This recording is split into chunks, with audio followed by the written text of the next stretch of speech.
You're capable. You're intelligent. You've handled difficult things before, so why don't you trust yourself? Why does every decision feel heavy? Why does doubt show up right after you choose? Here's the uncomfortable truth. Lack of self-trust is rarely about ability. It's about how the mind learned to stay safe. Self-trust is often misunderstood. It's not loud confidence. It's not certainty. It's not arrogance.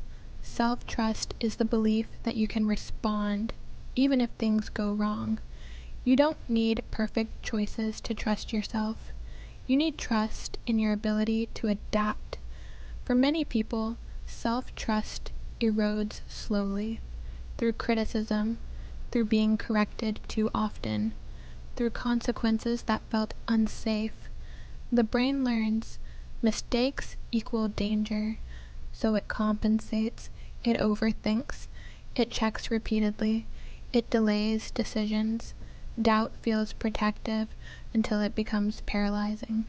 When trust is low, thinking increases, but more thinking doesn't create clarity. Think about the last decision you overanalyzed. Did more thinking help, or did it increase anxiety?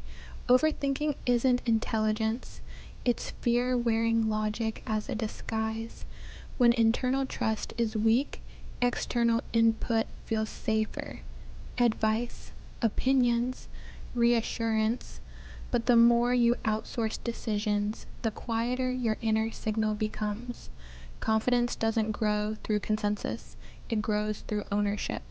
Psychology shows a gradual path. Self-trust isn't restored by affirmations, it's restored by evidence.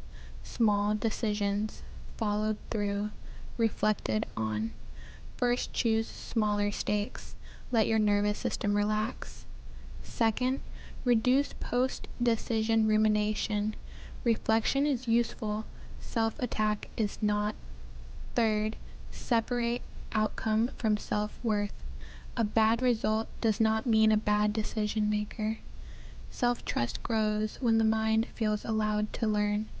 You don't lack trust because you're incapable. You lack trust because at some point, mistakes stopped feeling safe. And safety can be rebuilt, not by forcing confidence, but by letting yourself choose and survive the result.